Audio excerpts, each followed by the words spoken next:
Back in 2015, a friend I knew from my college days hit the jackpot and scored a visa lottery that allowed him to move to the United States.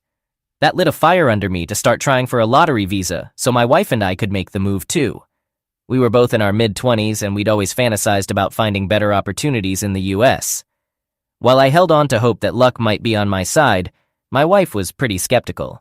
She kept telling me I was wasting my time, pointing out how slim the chances were to actually get into the program. She wasn't wrong, but I didn't give up. I kept at it because I couldn't see a future for us in our own country. Even though we both had college degrees, we couldn't land decent jobs. So I scraped together some money and launched a small shop. My wife and I became shop owners, scraping by just enough to cover the shop's rent. Then, out of the blue, a letter arrived in the mail that was about to flip our lives upside down: the lottery visa. When that letter showed up, announcing that we were among the lucky winners, our hearts filled with excitement and hope. I'll confess, I had this rosy image of the United States in my head. I thought all our struggles were finally over, and my wife and I were ready to ride off into the sunset and live the classic American dream. Our only hitch was needing a sponsor in the US, someone we knew. Our choices came down to my old classmate now living in Georgia, and a childhood neighbor from way back, though we weren't close. My classmate didn't fit the bill due to his recent move, so the neighbor stepped in. He was generous enough to let us share his 2-bedroom apartment in New York, where he lived with his family. Once we got to the United States, reality hit like a storm. The dream we'd painted of America felt distant and blurry. The neighbor who was supposed to help us threw us out after just 2 months, not much time to get our act together. My wife and I had to hustle to find jobs and a place to stay. I got it, though. The neighbor's place wasn't even enough for his own family, let alone us. Despite how we left his place, I had nothing but gratitude. I had a soft spot for the US since there were so many work options, even though the pay wasn't great for our lifestyle. So we ended up stuck in the rat race. We could only make progress if we put in extra hours, so we ended up working all the time. To make things tougher, my wife got pregnant around then, so she switched to part-time work while I held down 2 jobs. At that point, I was putting in a grueling 20 hours a day. At some point, I got a motorcycle so we didn't have to rely on the bus and could get around quicker. Then she had the baby and became a stay-at-home mom. I was used to the long hours by now. My wife handled taking care of our daughter, managing house chores and cooking, while I brought in the income. Despite the rocky start, we found our footing within 13 months. We got our own apartment and I had a motorcycle while my wife had a car. I was working as a machine operator at a local mill shop. Life was decent, but I had a feeling it could be even better. I knew I was heading for burnout eventually, and in order to climb the ladder and improve our social standing, we needed higher education. My wife and I already had bachelor's degrees from our home country, but they were worthless here unless we got an MBA, which is a 2-year degree. My wife and I had a discussion and came up with a plan. She'd go to school while I worked. Once she finished and landed a job, we'd switch roles and I'd pursue my degree. Sounds like a solid plan, right? Well, not quite. When my wife started her MBA program, I kept in touch with a college buddy in Georgia. He had become a successful real estate agent, flipping houses and doing really well. He kept urging me to move down there, citing the reasonable cost of living and more opportunities. But I kept putting it off, got too comfy, and that was one of our biggest blunders in sticking around New York. I was raking in more money than ever before, and I even had enough to support our families back home. My wife is driven and smart. She knew that an MBA would open doors for a better future, so I figured we were on the same page. She attended classes in the evenings while I took over baby duty at home. We had a neighbor with young kids and we exchanged babysitting favors with them. I clocked in long hours to provide for my family. Our journey was full of challenges, yet our shared love and nurtured dreams kept us moving forward. After 3 years, my wife put in the effort and earned her MBA. Soon enough, she landed a well-paying job at a logistics company. The future looked promising, and everything was falling into place just as we had hoped. Hope filled us as we envisioned our daughter growing up in a world where aspirations could become reality, where hard work reaps rewards. What could possibly go wrong? Well, my wife had different plans. The initial 4 months of her new job marked some of the happiest times for us.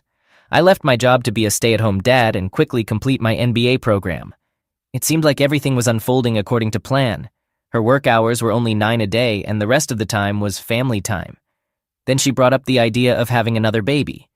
I wanted to wait until I finished school, but she insisted because she felt time ticking away. Reluctantly, I agreed, and we started trying. But just 2 months later, it's like something changed in her. She began working longer hours, hanging out with colleagues and new friends. She got caught up in the American lifestyle, carried away by her high-flying career, and lost sight of our roots. She'd stroll in at 8 p.m., acting like she forgot we had a family waiting at home, and when I'd ask her about it, she'd get all defensive, as if she forgot who got us into this whole situation. Instead of appreciating the moves I'd made, she turned into a selfish, shallow person. I've been putting this family first, from our home country to now. But it seemed like every little opportunity she got, she couldn't hold back. She got consumed by the American way of life, started arguing and showing me disrespect, just like those American women you see on TV. Now that my wife was making more money than me, she'd stay at work late, often hanging out with friends and co-workers. I was either hitting the books while taking care of the baby or heading to school while someone else watched over our little one, probably our neighbor. On top of that, I was on the hunt for a side gig to have some extra cash, so I wouldn't have to ask my wife for money. I was handling household chores, cooking, and taking care of the baby. Meanwhile, all she had to do was work, and whenever she came home late, she'd be in a sour mood. I did my best to keep her happy, even suggesting a massage now and then, but she'd always find fault in everything I did. It seemed like my efforts weren't good enough, and I was constantly tiptoeing around her. The more successful she got, the worse our marriage seemed to get. Whenever we argued, she'd often stoop to the lowest level, putting me down for not having a job or a college degree in America. I couldn't believe it. For some reason, she'd say anything to hurt my feelings. It was like she wasn't the same person I had married. Something had changed within her. Her insults cut deep, leaving wounds that would take time to heal. Back when we were struggling, we shared smiles and cherished each moment. But now, with the light at the end of the tunnel in sight, I found myself drowning in resentment and disappointment. Driven to contribute financially and escape the constant verbal attacks, I decided to explore other ways to make money. In secret, I took up work as a food delivery driver. When our neighbor could watch our daughter, I'd fire up the Uber Eats app and zip around on my motorcycle delivering meals to people. I've been doing pretty well delivering food around the city during my free moments. It's been giving me some extra cash for pocket money and small expenses at home. Plus, I can grab some perishable stuff for our baby. Oddly, she never even bothered asking where I got the money. After those initial 4 months of her new job, she stopped checking in if I needed money. It turned into a battle for her to chip in for things like the baby's diapers or food. I mean, where did she think I was supposed to get the cash? When she was in my shoes and I was making way less, I covered everything. Even her school stuff and those expenses that the college loan didn't handle. I paid for whatever our daughter needed. That's why I had to start the food delivery gig. Had to bring in some extra income. I had to sit her down multiple times to remind her about our plan and commitment, but it just turned into shouting matches. Doing a full-time job while attending school wasn't feasible anymore due to scheduling conflicts. Plus, I wanted to wrap up school as soon as possible. That's where the food delivery gig came in handy. Somewhere along the line, we transitioned from a happy couple to bickering over trivial things. As days turned into months, the gap between us widened, and she'd be at work until 8 p.m. She'd spend time with friends and co-workers. I stopped inquiring about her whereabouts because I was sick of the constant fights, and it seemed like she had already given up on me and our daughter. During arguments, she'd even threatened to call the cops on me and kick me out of the apartment since I wasn't paying rent anymore. Through all her insults, I never once laid a hand on her. She'd always undermine my role in caring for our child, claiming she didn't need me around and could afford to put the baby in daycare. Even though I've never been violent with her, she'd still threaten to involve the police. With her continuous threats and the things she was saying, it was clear that her American friends were feeding her lines. At the time, I couldn't make sense of any of it. I was utterly clueless, trying to figure out what was happening to my wife. Then, on one significant evening, much like most days since I started doing food deliveries, it was about 5:30 p.m. I made up my mind to run some food errands before my wife returned home for the day. I got to an apartment to drop off an order. As I knocked on the customer's door, I hoped to turn on my usual charm to maybe get some tips. I stood there on the doorstep holding the food. I pressed the doorbell, and it swung open, sending a shiver down my spine.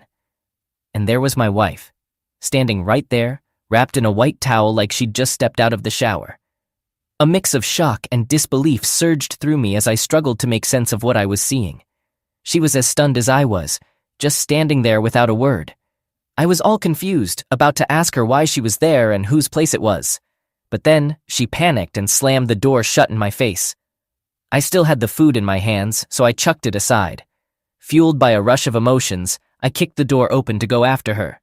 The door swung inwards and accidentally smacked her in the face, sending her tumbling to the floor. And there it was.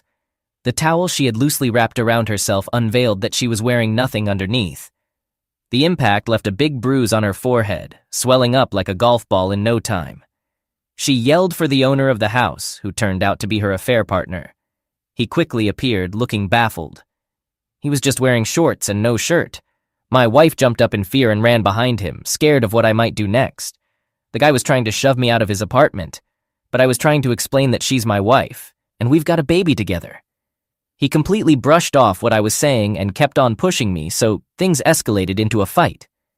Picture this. There I am, going at it with this unclothed dude, and my wife, who had hardly anything on, was yelling at the top of her lungs.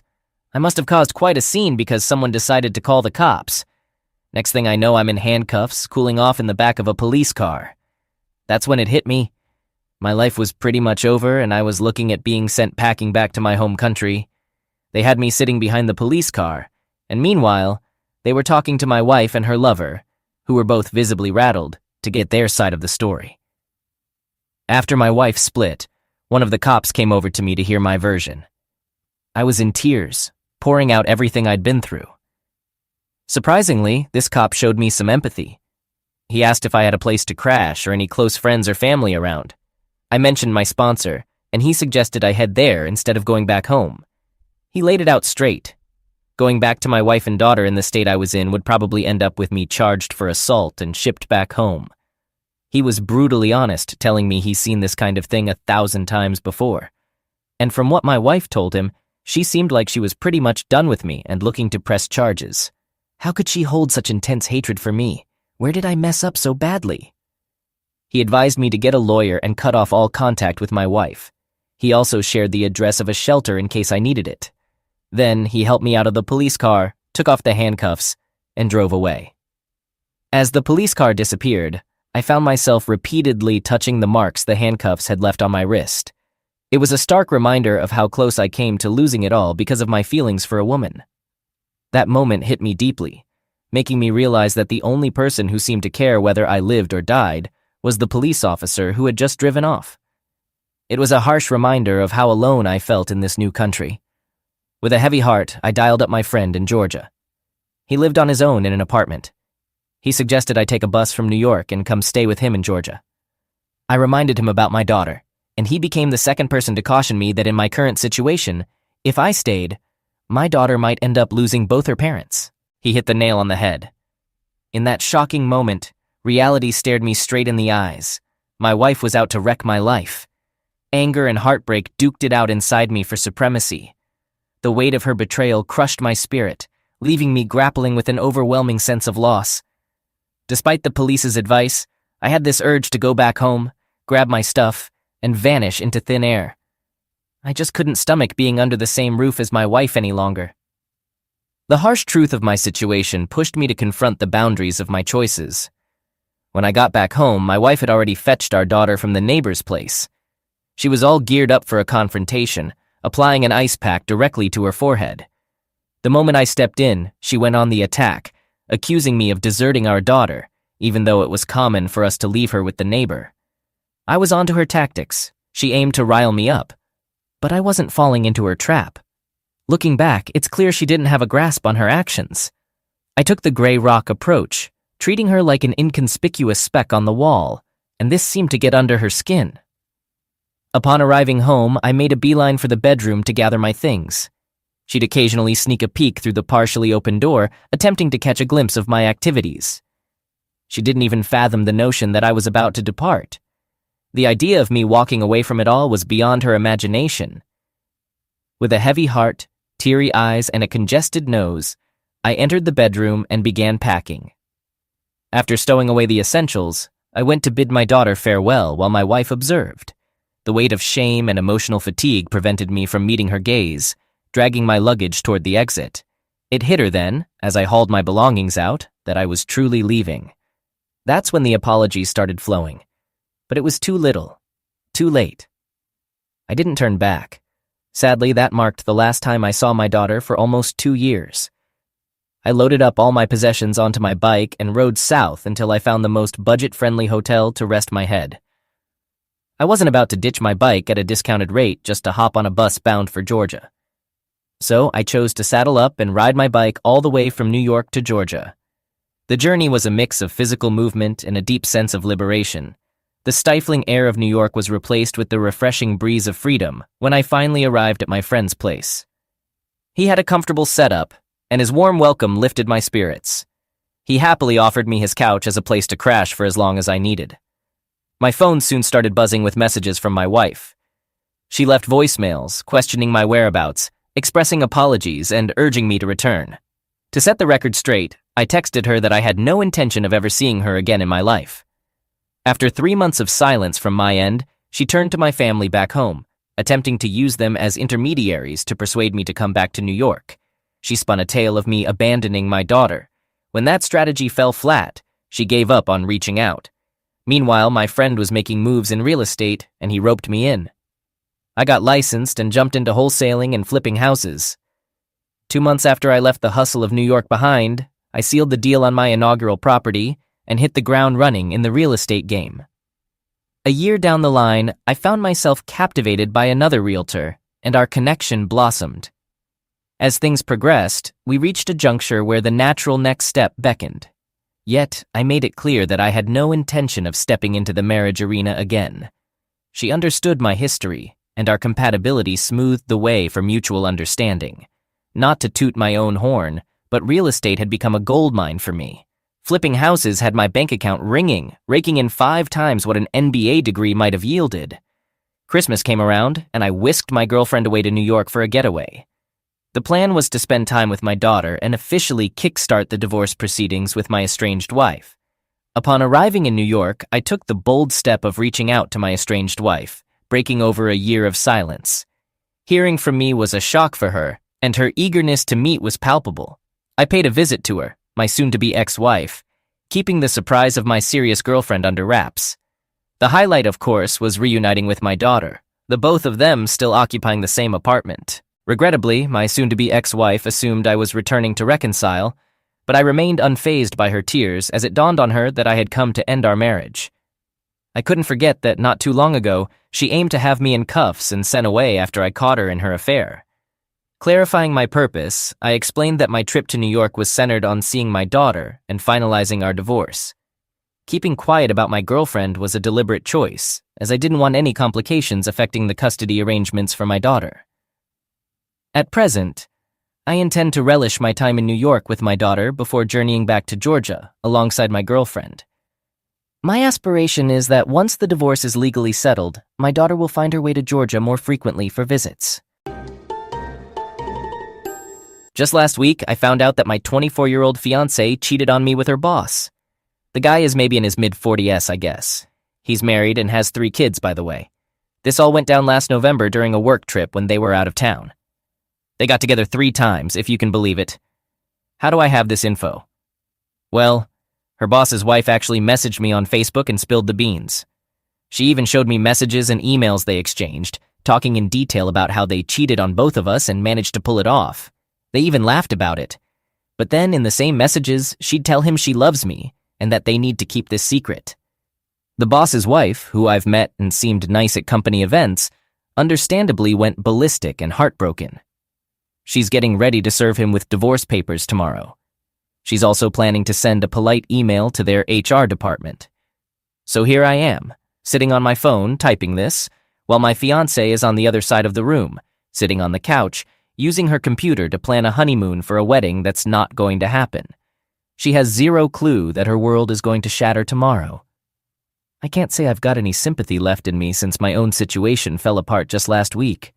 Whenever I go through those texts and emails, It's like someone's stabbing me in the heart with a knife. 3 years down the drain, although I'm grateful I found out before we tied the knot. Well, at least I have that to be thankful for. She's clueless about my plan, but I've taken a day off tomorrow. Once she heads off to work, I'm going to go around my place, gather all her stuff, pack it up, and leave it by the door. Then I've got to figure out if I can get any of the money I already spent on the wedding refunded. The wedding was supposed to go down in October, but clearly that's not happening. When she walks in after work, I'll kick her out of my apartment and my life.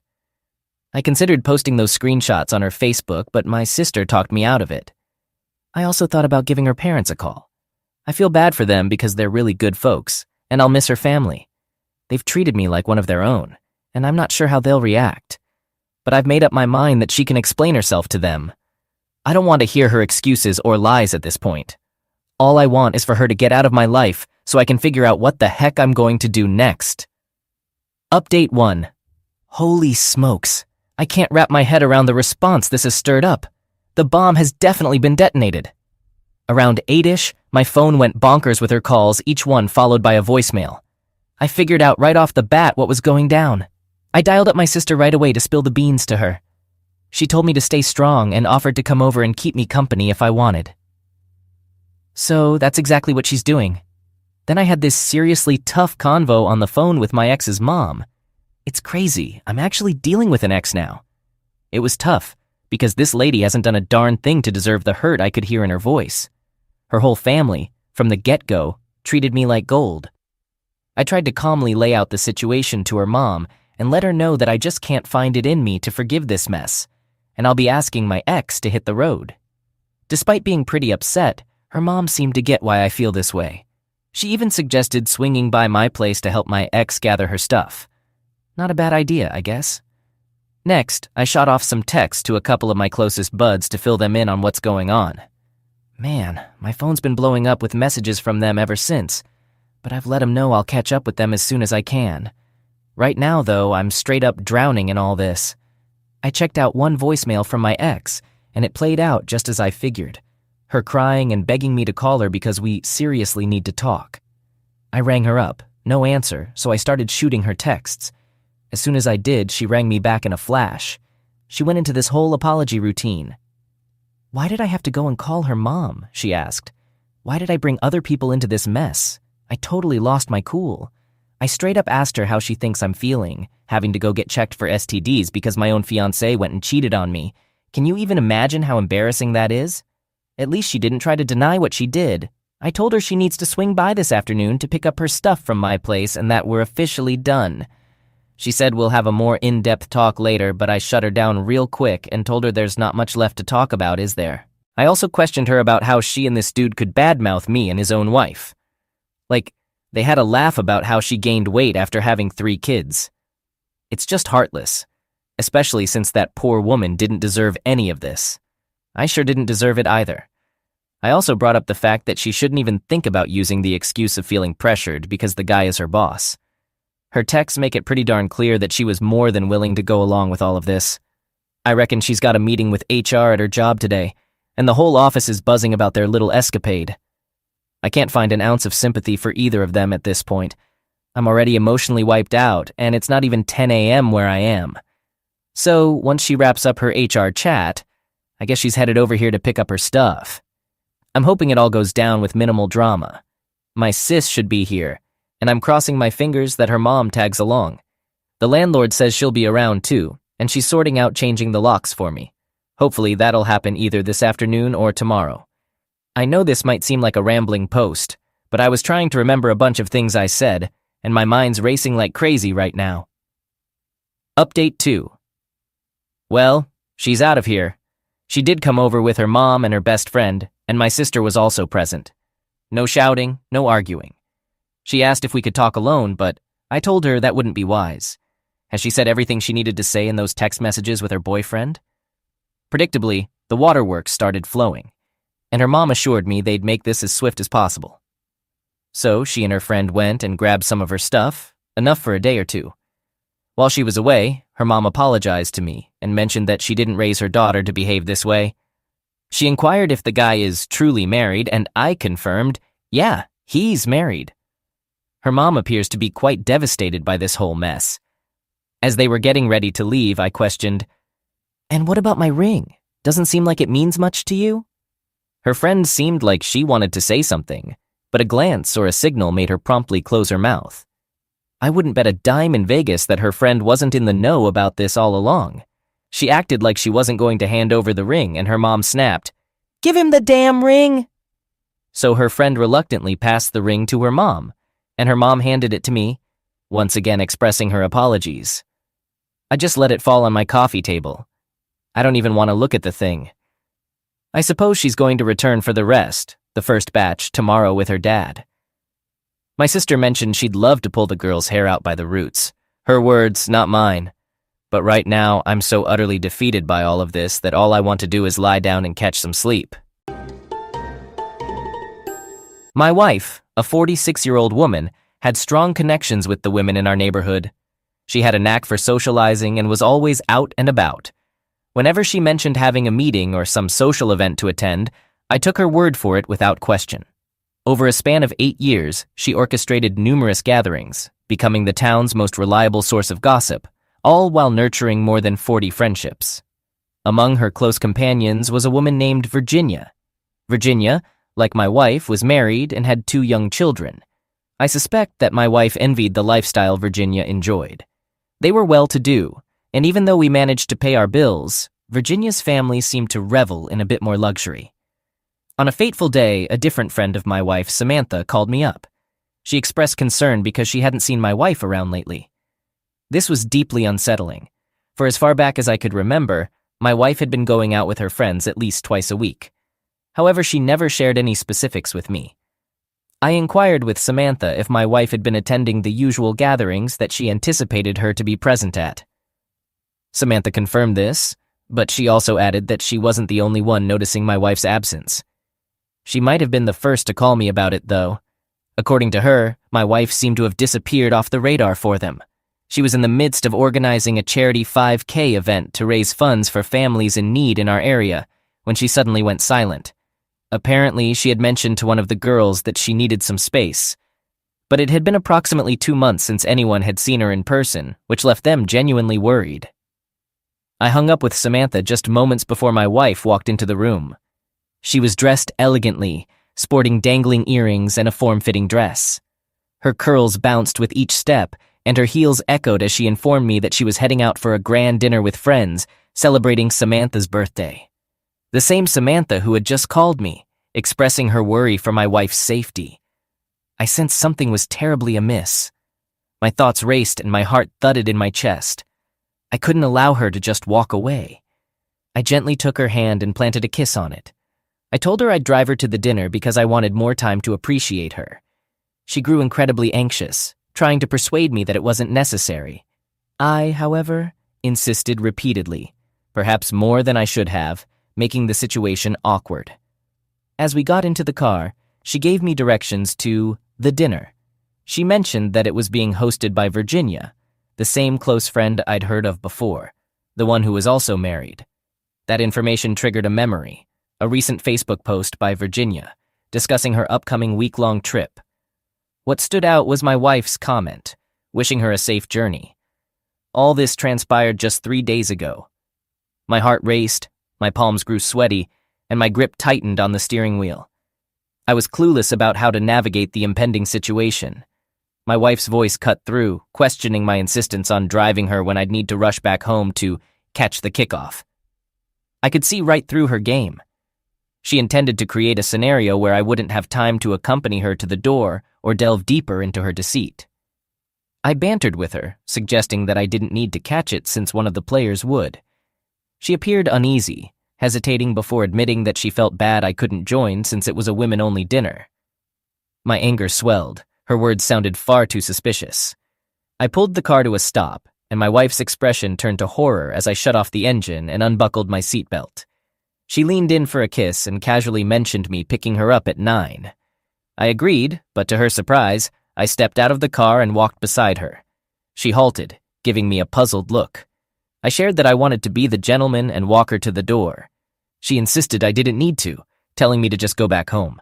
Her rejection was pretty deliberate, yet I just grinned.